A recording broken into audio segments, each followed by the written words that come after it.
bom que você chegou. Eu agradeço a você por estar aqui conosco em mais um papo do Entre Irmãos.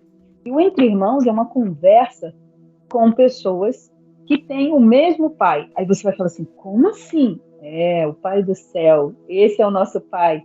E nós estamos aqui para falar sobre ele. E seja muito bem-vindo a esse canal. Eu quero pedir a você a gentileza de ativar o sininho, se inscrever aqui no canal para que esse assunto, para que essa conversa chegue a mais pessoas. Talvez, só talvez, aquilo que a gente vai conversar aqui hoje pode ajudar uma pessoa que está tão distante e que você tem acesso. Então se inscreva no canal, aperte o sininho para você sempre receber as notificações quando tiver um papo novo e vamos conversar. Hoje a gente tem a grata satisfação de receber uma pessoa muito simpática. Eu tive a oportunidade de entrevistar o pai dele num outro momento. E ele vai voltar aqui. E hoje a gente vai falar com ele, que é o pastor Reuel, da Segunda Igreja Batista, lá de Barra do Piraí.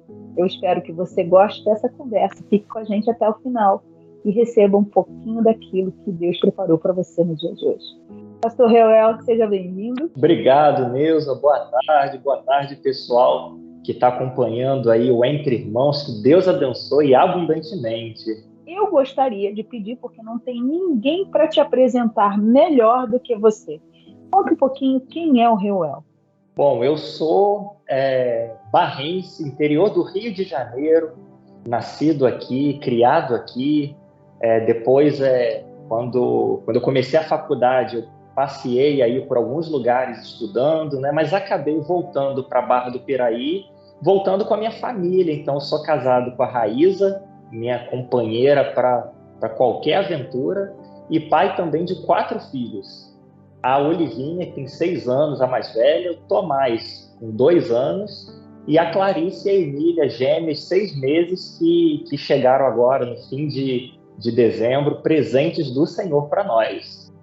Nossa, que lindo! 4 filhos, eu amo gêmeos. Eu acho um barato ter filhos gêmeos e muito legal.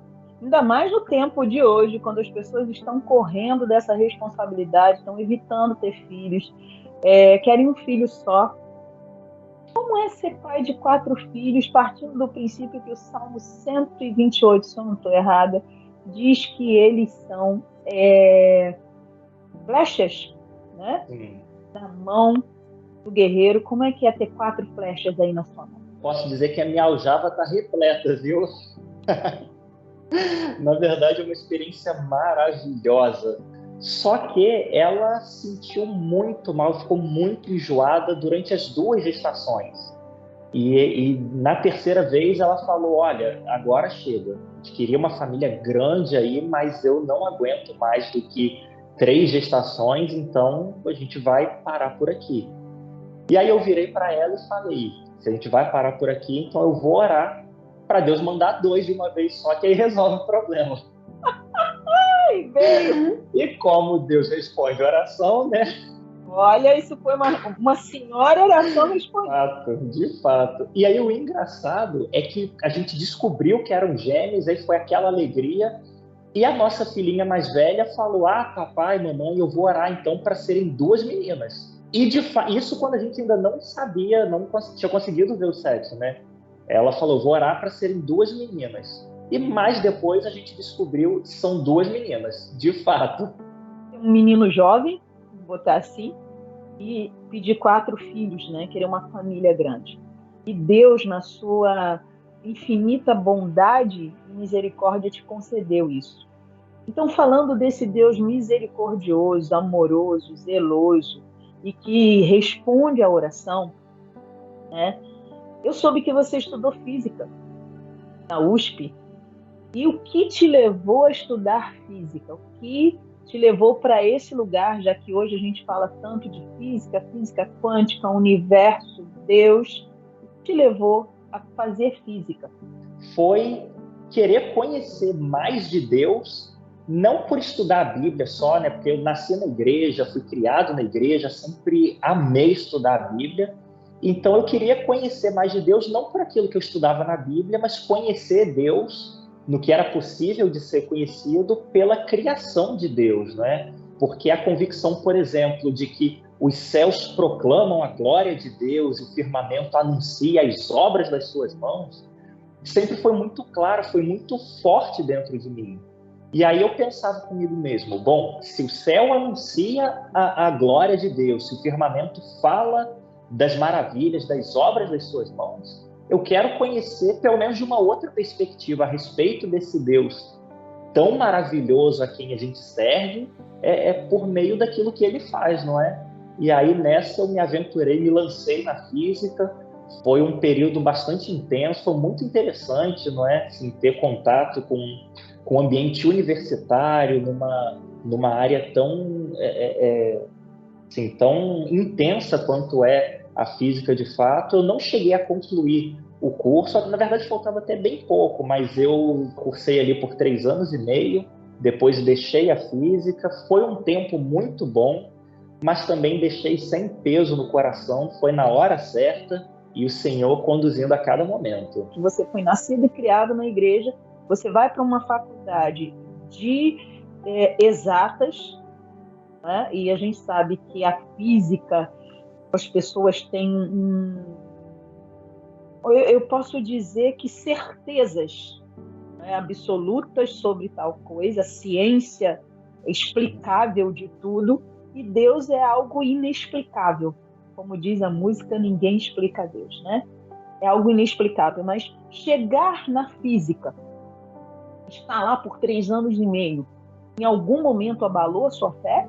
Olha, não chegou a abalar, não. Mas eu reconheço que a possibilidade disso acontecer sempre foi muito real, porque, e talvez ainda mais no meu caso, porque eu fui nascido e criado eu nasci e fui criado numa cidade pequena do interior.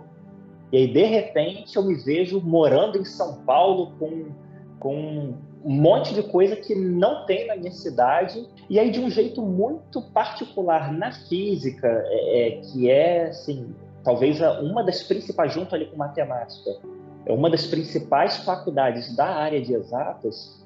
Tem um pessoal que é muito racional, muito, assim, valoriza muito o seu próprio pensamento, e por conta disso acaba que muitas vezes só aceita aquilo que pode ser levado para um laboratório, estudado, analisado, dissecado e assim, colocado numa planilha, que não é, assim, Deus está fora disso, Deus está acima disso. Então, assim, isso nunca me afetou. E eu acho até que não me afetou também porque, graças a Deus, tem alguns grupos missionários que atuam nas faculdades, não é? Então, no tempo em que eu cursei física, eu conheci um grupo chamado Alfa e Ômega. E a gente se encontrava periodicamente para orar, para estudar a Bíblia, para ter o nosso momento ali, sabe, buscando a Deus, se fortalecendo, se edificando mutuamente, para aguentar esse ambiente pesado da universidade. E aí esses 3 anos e meio transcorreram sem maiores problemas, sem maiores prejuízos para mim. Mas eu reconheço, assim, eu percebia na época, né, que esse é um risco a que todo estudante universitário acaba se submetendo. É real e está lá de fato. Está lá de fato.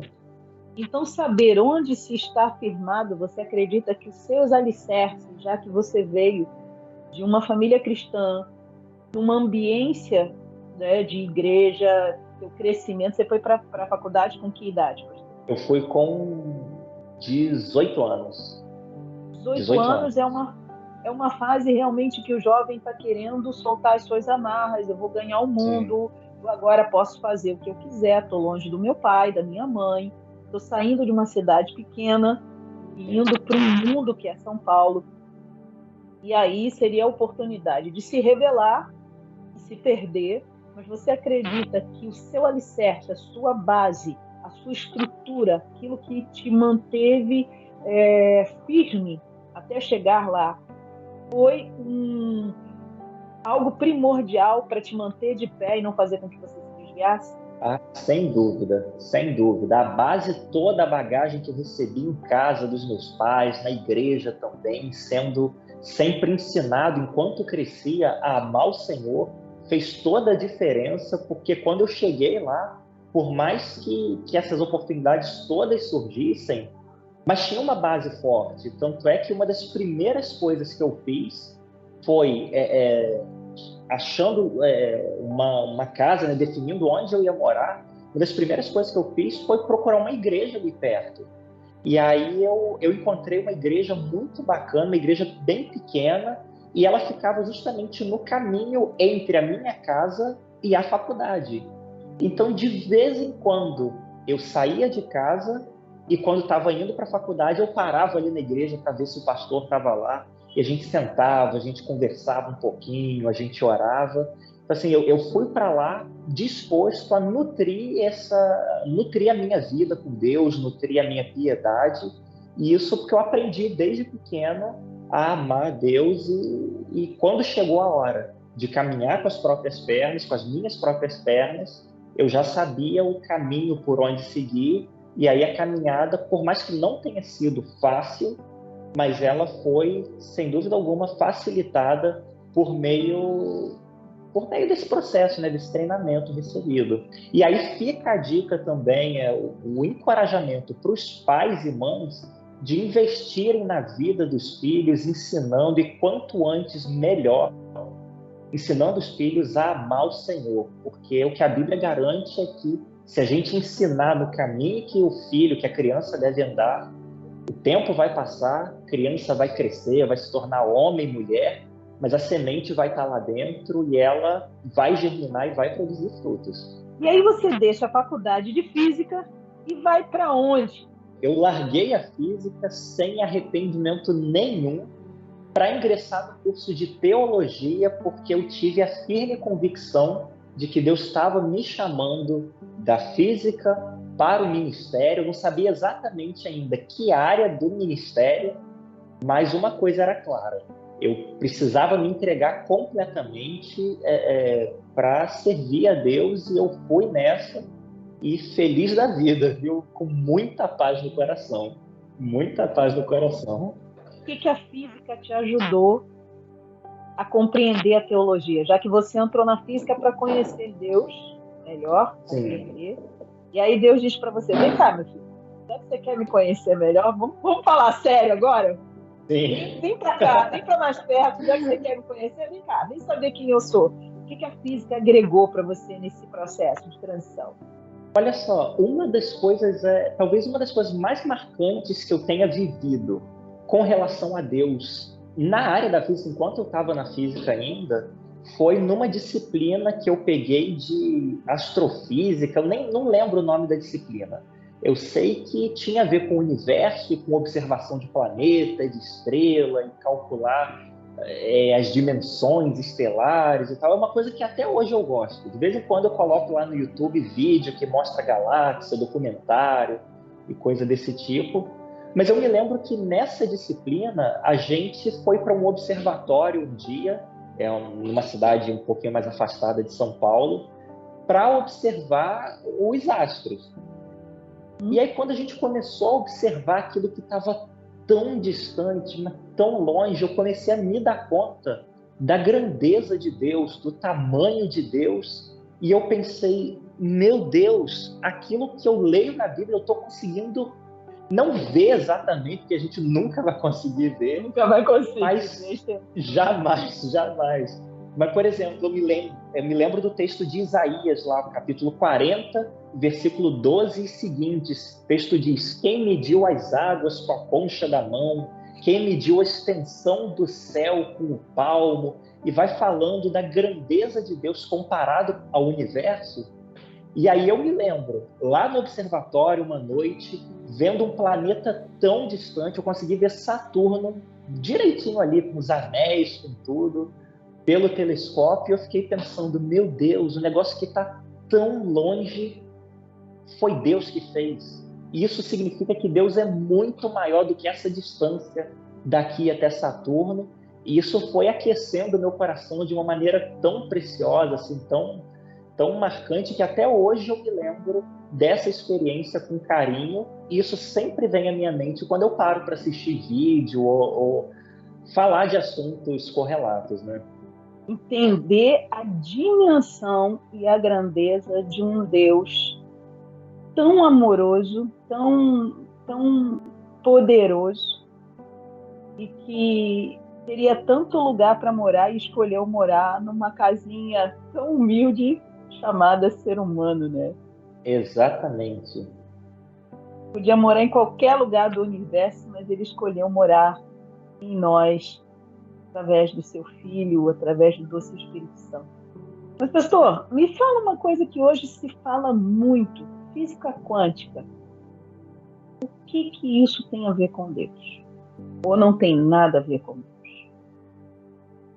Olha, a física, e na verdade não só a física, mas qualquer ciência, quando ela é bem feita, ela sempre vai ter alguma relação com Deus, porque afinal de contas, foi Deus que criou o mundo, criou o ser humano com capacidade de raciocínio para a gente estudar. Então, o que a gente estuda de física, ou de matemática, ou de biologia, ou qualquer área do conhecimento, quando é bem feito, ela vai revelar a glória de Deus de alguma forma. Porque o mundo, do jeito que ele funciona, com as suas leis, com as suas garantias físicas, por exemplo, se eu soltar uma caneta, ela vai cair. Isso mostra para a gente que o jeito que Deus criou o mundo não foi simplesmente, olha, ele criou o mundo, deu corda no mundo e deixou o mundo funcionando e se afastou e está olhando, só observando agora de longe. Na verdade, a Bíblia nos garante que ele sustenta todas as coisas pela palavra do seu poder. Então, qualquer uma das ciências, das áreas do conhecimento, física quântica incluído, quando é bem feito, não vai contradizer a Bíblia, não vai apagar Deus, não vai tirar Deus da jogada, porque, na verdade, a ciência é uma ferramenta de Deus. A ciência existe também para glorificar a Deus. Não tem uma coisa no mundo que não seja para a glória de Deus. E aí, mesmo essas áreas que às vezes parecem tão complicadas, às vezes parece que são assim, que não conversam com a Bíblia, com Deus, com a religião, na verdade, se é bem feito, vai apontar para Deus. E aí não é surpresa, né, a gente olhar para a história da humanidade e perceber que vários dos grandes cientistas eram cristãos. Vários homens e mulheres que fundaram, que ajudaram a fundar as principais universidades, cristãos, gente que amava Deus, gente piedosa, porque a ciência não contradiz Deus. Na verdade, a ciência, assim como qualquer outro aspecto da vida humana, está a serviço de Deus, porque ele e somente ele é soberano sobre esse mundo, né? As universidades, elas eram pautadas nisso, né? Religião e ciência caminhavam juntas e não sei por que, em algum motivo, teve esse corte de acreditar que elas não se conectam, uma coisa não abre mão da outra.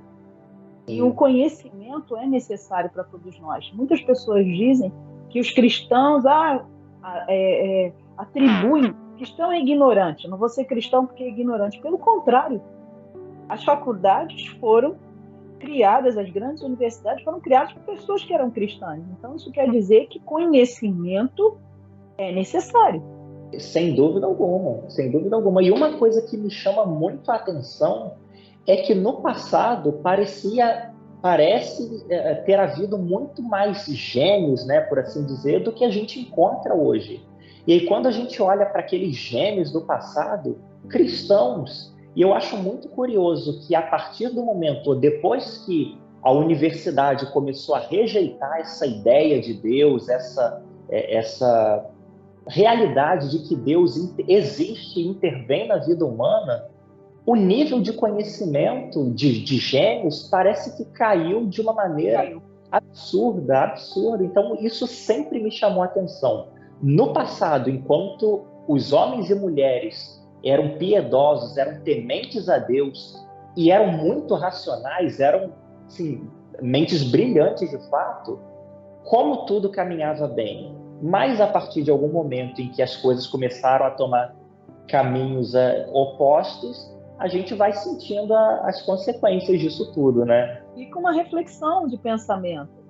Quão distante eu estou daquele que me criou? O quão distante eu estou do propósito pelo qual eu nasci? Sim. Me lembra lá da pergunta de Deus para Adão, no início de tudo: onde você está, Adão? Exatamente. Mas Adão sabia onde ele estava? A pergunta não foi porque Deus queria saber, mas porque Adão precisava entender isso, né? Onde eu estou, né? Para que lugar eu fui a partir do momento que eu desobedeci? Exatamente. E falando nisso, né, hoje a gente vê uma juventude, eu sei que a sua área de atuação na igreja são os jovens, né? Para onde os nossos jovens estão caminhando hoje? De modo geral, a gente percebe que a juventude é um grupo, uma faixa etária muito preciosa, com muito potencial, com muita disposição. É gente que corre atrás, é o pessoal que às vezes trabalha o dia inteiro para ainda fazer uma faculdade à noite. Então, o jovem quer aproveitar as oportunidades, não quer perder tempo, porque o pouco tempo livre que tem já tem um destino certo. E aí isso é uma coisa até que me leva a trabalhar com o pessoal daqui da igreja especificamente, que é o seguinte: eu falo sempre para eles, gente, eu não vou ter dó de vocês no que diz respeito a buscar a Deus, a gente mergulhar fundo na Bíblia, porque se tem um grupo que consegue, que tem condições, são vocês. Porque são os jovens que são bombardeados na escola, na faculdade, com os mais diversos tipos de teoria. É o pessoal que tem que estudar álgebra, que tem que estudar trigonometria, que tem que estudar filosofia e várias outras coisas que a gente que já passou dessa fase vai ficando mais enferrujado. Eles têm que dar conta disso tudo, da química orgânica e de várias outras coisas. Vem só as lembranças pra gente. Do segundo grau, tabela periódica. Exatamente. Exatamente. E aí eu falo sempre para eles, se vocês têm que dar conta disso e dão, eu não vou pegar leve com vocês, eu não posso pegar leve com vocês, porque eu sei que vocês são capazes, pessoal daqui, né, da igreja. E isso é uma coisa que revela uma verdade bíblica, na verdade. A gente encontra lá em 1 João, capítulo 2, se eu não me engano, Deus falando aos jovens, na palavra do Senhor, dizendo: eu vos escrevi, jovens, porque vocês são fortes, e a palavra de Deus permanece em vocês, e vocês já venceram o maligno. Então a juventude é um grupo muito precioso, um grupo que eu amo, eu tenho muita alegria de servir, por mais que não de maneira exclusiva, mas talvez prioritária, com esse pessoal, e de ver o potencial que eles têm, a disposição, é o pessoal que tem feito o mundo girar, né? Que tem feito o mundo girar. As ofertas são muito grandes, principalmente no mundo universitário, no mundo corporativo. As ofertas são grandes demais. Quando eu não sei quem eu sou ou onde estou, porque a crise de identidade também é muito grande hoje, e a necessidade, às vezes, de aceitação, faz com que eu abra mão daquilo que eu aprendi. Sim. Daquilo que eu acredito, para poder ser aceito por um outro grupo. Como é que a gente consegue ajustar isso para que esses jovens não se percam? Acho que aí aquele ditado é bastante verdadeiro, né? Quem não sabe para onde vai, isso tem muito a ver com identidade, qualquer lugar talvez sirva. E ela acabe chegando, talvez, e provavelmente, em lugares indesejáveis. Então, eu acredito que o que dá o norte para a juventude caminhar, para o jovem, para o adolescente caminhar de maneira segura, enfrentando todos esses desafios, em casa, faculdade, trabalho, colégio, tendo que conciliar, às vezes, esses vários ambientes, se vendo como minoria na faculdade, e essa é a realidade, né? Nas universidades, nas escolas, o maior público não é de cristãos ainda. o que apresenta e representa um desafio, de fato, para os jovens e para os adolescentes. E aí não tem jeito. Para ninguém se perder, ou para cada um não se perder, precisa saber para onde está indo. Precisa saber para onde está indo, porque se não sabe para onde vai, qualquer caminho acaba sendo agradável, qualquer caminho acaba sendo tão bom quanto o outro, mas o destino é bastante diferente, não é? E aí uma coisa... Não, pode falar. E aí vem aquela fala de Provérbios, né? Há caminhos que para o homem coração são bons, mas que levam à morte. Exatamente, exatamente. Aí uma coisa que a gente sempre faz questão de relembrar, e é muito bacana de ver um jovem relembrando o outro também, é da ideia de que aqui não é o nosso destino. O nosso destino é o céu. Nós estamos aqui somente de passagem, nós somos peregrinos e sabemos muito bem para onde estamos caminhando. E aí isso de a gente saber que a gente só está aqui de passagem, mas está caminhando para o céu, está caminhando para a vida eterna, ao lado de Deus por meio de Cristo, nos dá força para a gente aguentar esse pouquinho de tempo que a gente chama de vida terrena, não é? E aí a gente vai se fortalecendo, vai se encorajando, com a firme convicção de que, olha, nosso destino é o céu, é lá que tem uma recompensa guardada para nós, é lá que é o nosso lar celestial, que acontecer aqui, por mais que talvez seja difícil, por mais que a gente enfrente desafios, vão perseverar, pessoal, porque daqui a pouquinho vai acabar e a gente vai entrar no nosso descanso eterno. Essa leve e momentânea tribulação não há de se comparar com a glória que há de ser revelada a nós. Exatamente, exatamente. Já que você falou da nossa morada celestial, e aí a gente pensa na Jerusalém celestial, você passou um tempo na Jerusalém terrena. E depois que eu terminei o seminário, algum tempo depois, eu sempre tive esse desejo de estudar, eu sempre gostei de estudar. E eu pensei, eu vou me aventurar no mestrado agora. Terminei a graduação em teologia, vou me aventurar no mestrado.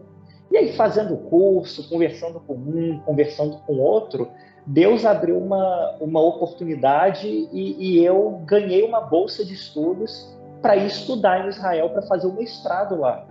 Então, assim, questão de acho que 2 meses, talvez, eu receber a bolsa de estudo e tá chegando lá em Jerusalém.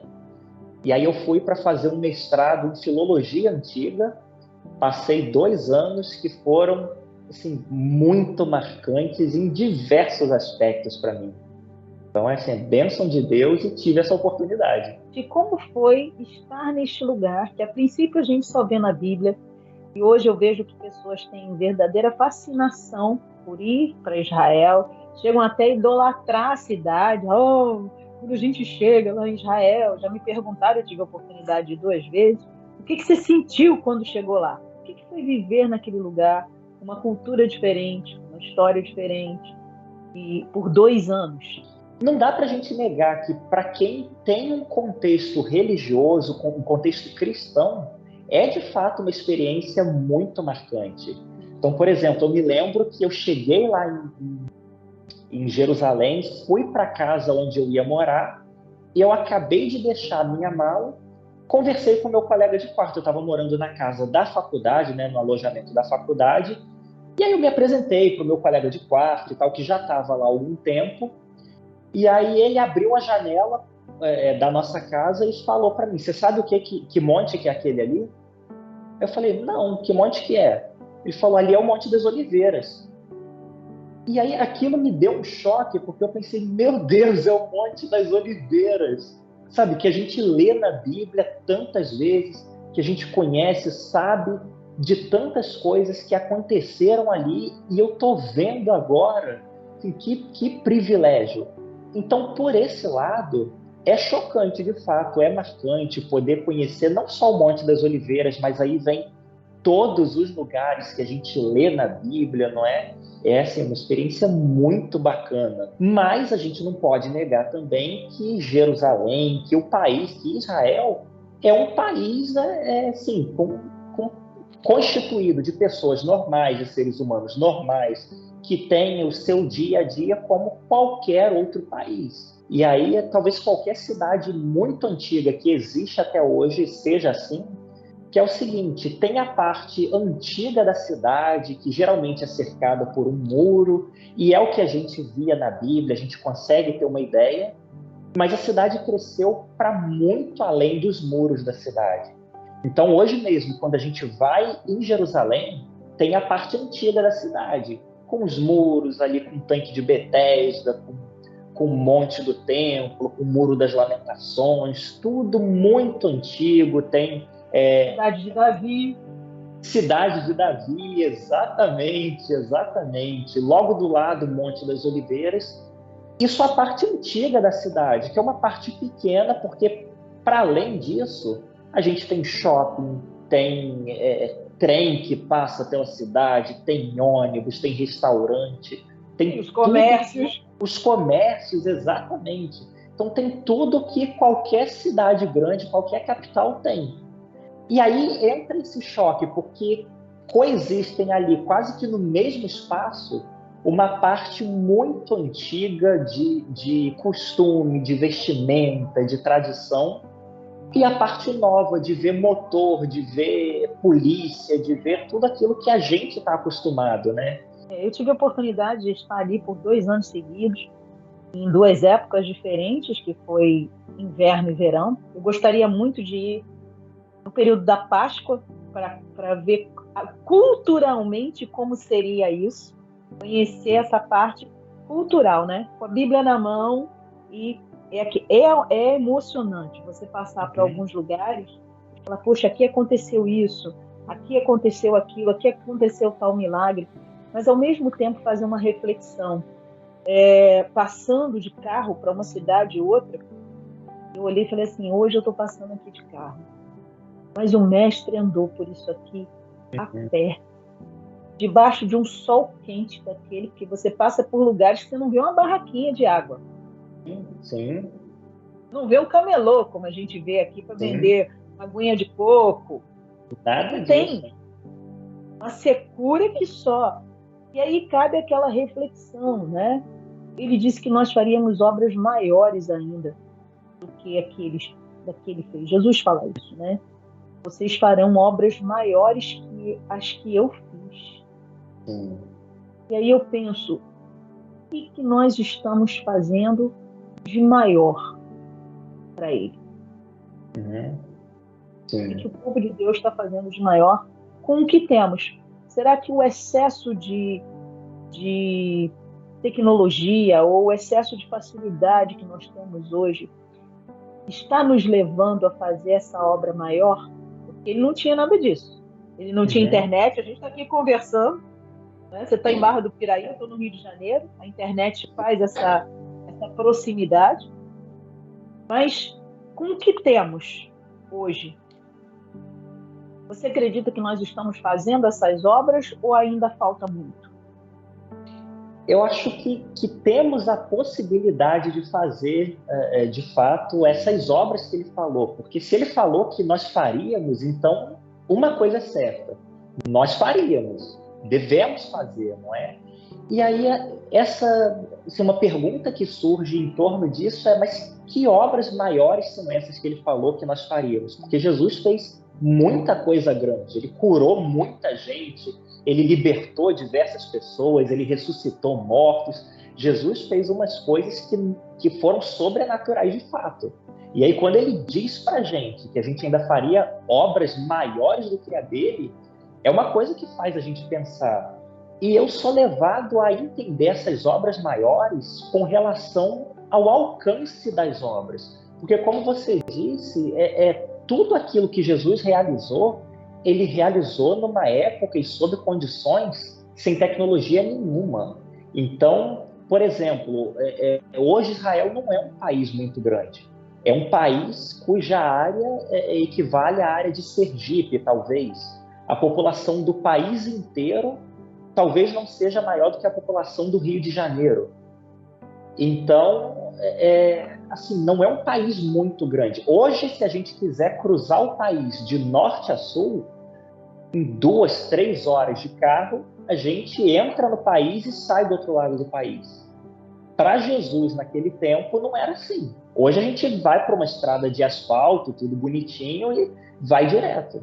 Naquele tempo, Jesus tinha que andar, tinha que parar para descansar, sem um lugar no meio do caminho ali do deserto para comprar uma água, para tomar uma água de coco, nada disso.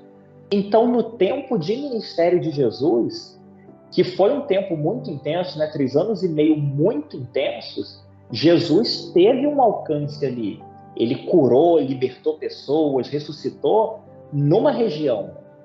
Mas hoje nós, com a tecnologia que nós temos, a gente tem condições de alcançar muito mais pessoas.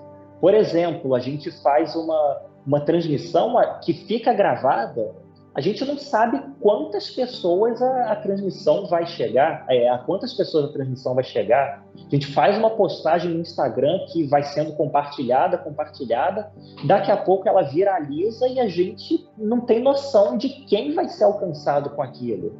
Então eu sou levado a entender essas obras maiores, não tanto no sentido da intensidade das obras, mas do alcance das obras. Até porque o acesso que a gente tem... Assim, hoje o mundo ficou muito pequeno. Hoje o mundo ficou muito pequeno. E aí, claro, a gente carrega a mesma mensagem poderosa que Jesus veio anunciar. Só que Jesus, o Filho de Deus, pregar e uma pessoa ser salva, uma pessoa se render e reconhecer que Ele é o Senhor, é uma coisa. E claro que Jesus teve um ministério difícil, enfrentou oposição, mas Ele fazer isso é uma coisa.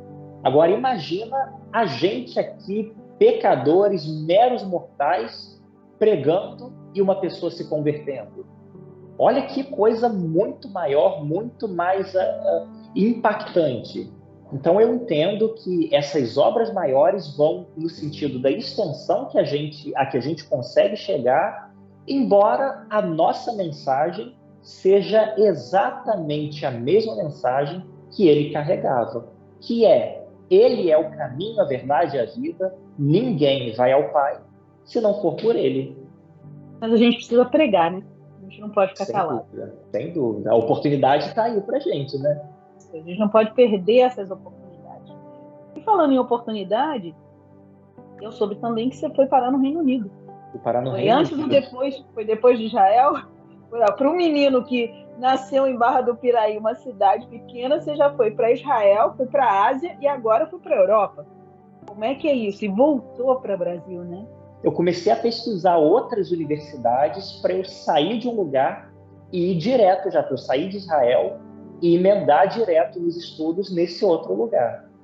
E aí pesquisando e tal, olhando os programas das faculdades, vendo os professores, a Universidade de Edimburgo, lá no Reino Unido, acabou me chamando a atenção. Eu comecei a me corresponder com o professor de lá, entrei no programa assim, como candidato, não é, ao mestrado também lá no Reino Unido. E aí o processo seletivo foi acontecendo, e Deus, na sua infinita misericórdia, abriu essa porta também e me concedeu a oportunidade de sair de Israel. Eu só passei aqui no Brasil por pouco tempo para rever a família, não é, amigos, a igreja, e pouco tempo depois a gente já estava, eu e minha esposa, a gente já estava de mudança lá para o Reino Unido para fazer o mestrado em estudos bíblicos. Aí foi um programa um pouquinho mais curto, né? Foi a duração de 1 ano, muito intenso o programa, numa universidade excelente. E aí 1 ano depois a gente encerrou o programa lá, e nesse tempo em que a gente estava lá no Reino Unido, de novo surgiu a pergunta, né? Bom, o programa vai acabar daqui a 1 ano. E aí, quando acabar, o que a gente faz? A gente continua aqui, tenta ir para outro lugar, como é que vai ser? E aí, nisso, eu e minha esposa começamos a orar, a buscar a direção de Deus, conversar com a família também, né? Buscar conselho. E a caminhada foi ficando mais esclarecida, Deus foi mostrando os próximos passos, e nós entendemos que Deus estava nos enviando para o ministério para Barra do Piraí, aqui, minha cidade natal, não é? E isso é uma coisa que é muito clara para mim, depois de toda essa peregrinação aí, né, fazendo física e o seminário em São Paulo, depois indo para Israel, para o Reino Unido, e acabando e terminando de volta em Barra do Piraí. Eu não entendo que eu, depois desse tempo todo, voltei para Barra. Eu entendo que Deus nos enviou para cá, como Ele poderia ter enviado para qualquer outro lugar. Olha, essa fala sua foi muito boa, porque me trouxe um insight aqui agora, um insight pessoal, né? Essa coisa do envio. E nós somos guiados por Ele. Eu costumo dizer que somos aquele que é nascido do Espírito, é como vento, que não sabe para onde vai nem para onde vem, é Ele que direciona. Mas quando você diz assim, eu fui enviado, não gera a questão da frustração. Porque pessoas podem dizer, caramba, ele foi para São Paulo, ele foi para Israel, ele morou no Reino Unido e agora ele volta para Barra do Piraí, né? Esse lugar que é pequeno, porque não entendendo a grandeza do lugar. Eu morei 8 anos em Barra e para mim Barra é uma terra que até hoje eu digo que ela tem um lugar no meu coração, porque durante muitos momentos de oração Deus disse que essa terra era uma terra de tesouros escondidos. E eu sei que tem tesouros escondidos aí de uma grandeza de talentos em Barra do Piraí.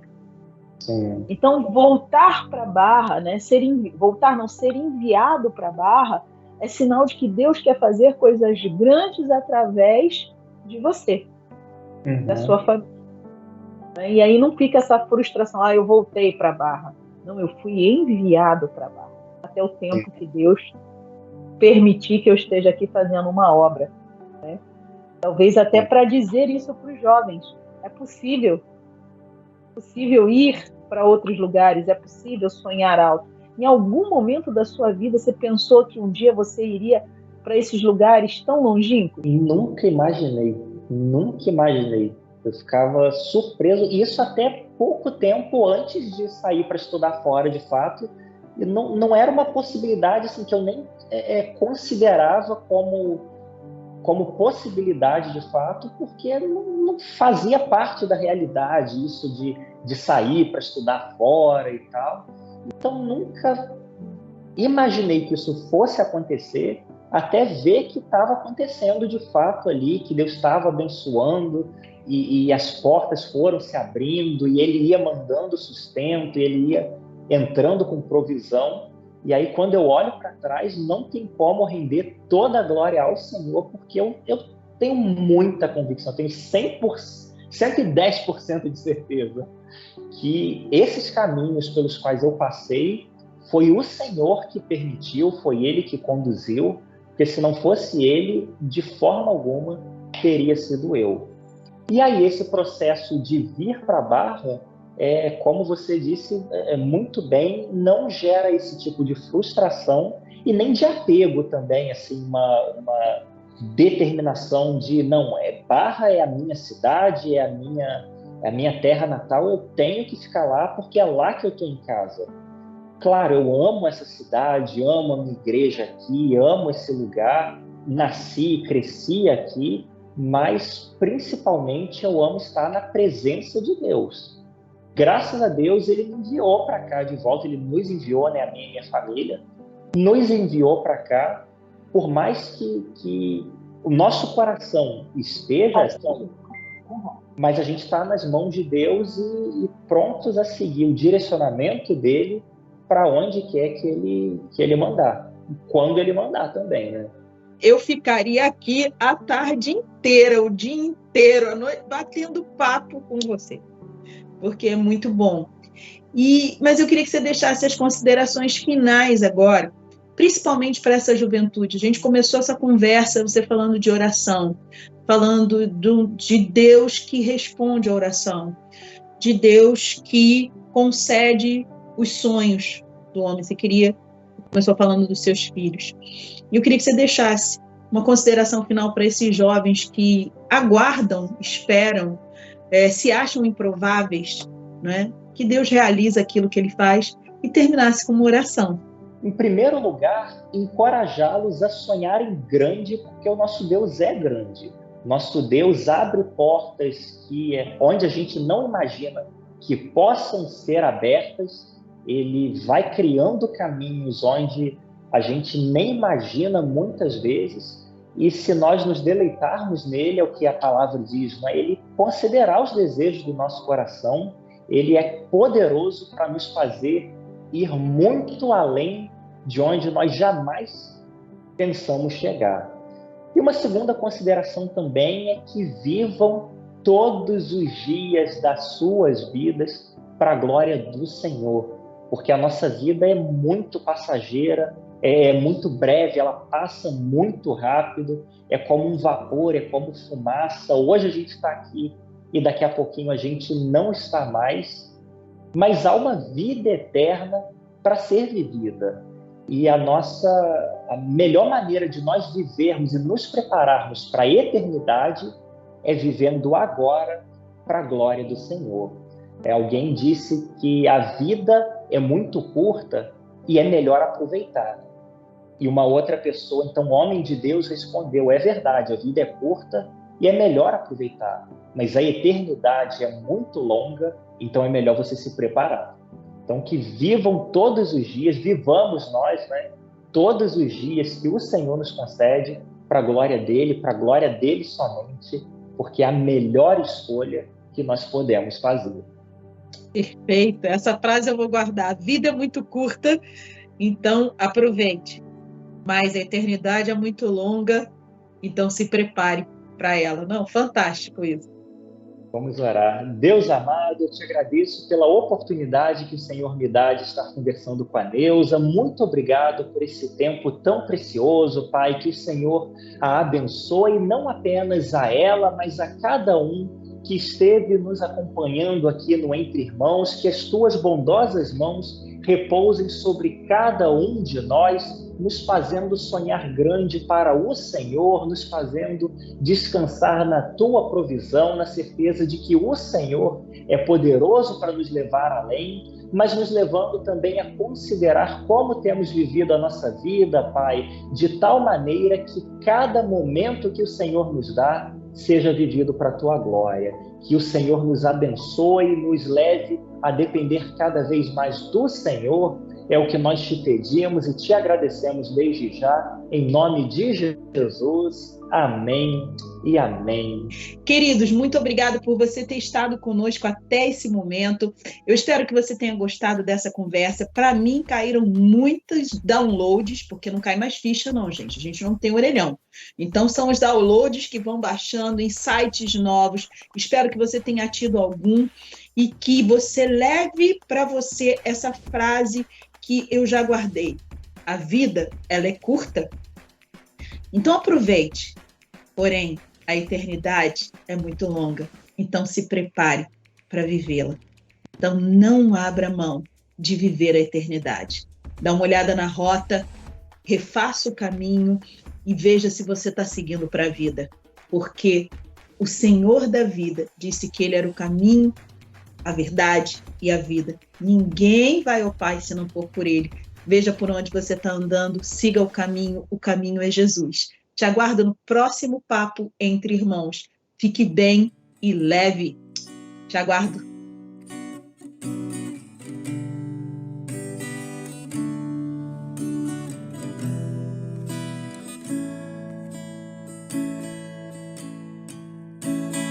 Nada é igual ao seu redor, tudo se faz no seu olhar, todo o universo se formou no seu falar.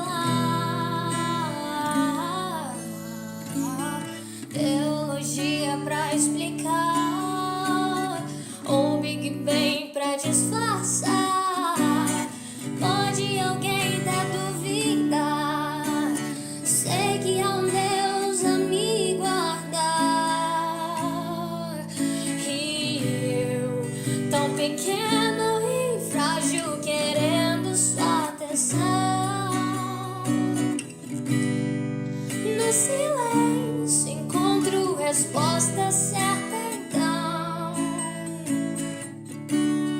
Dono de toda a ciência, sabedoria e poder, roda-me de beber da água da fonte da vida, antes que o anjo houvesse, ele já era Deus, se revelou aos seus, do gentil ao judeu. Ninguém explica Deus, ninguém explica, ninguém explica Deus, ninguém explica, ninguém explica Deus. Se duvida ou se acredita, ninguém explica, ninguém explica Deus, ninguém explica, ninguém explica Deus, ninguém explica Deus. Se duvida ou se acredita, ninguém explica,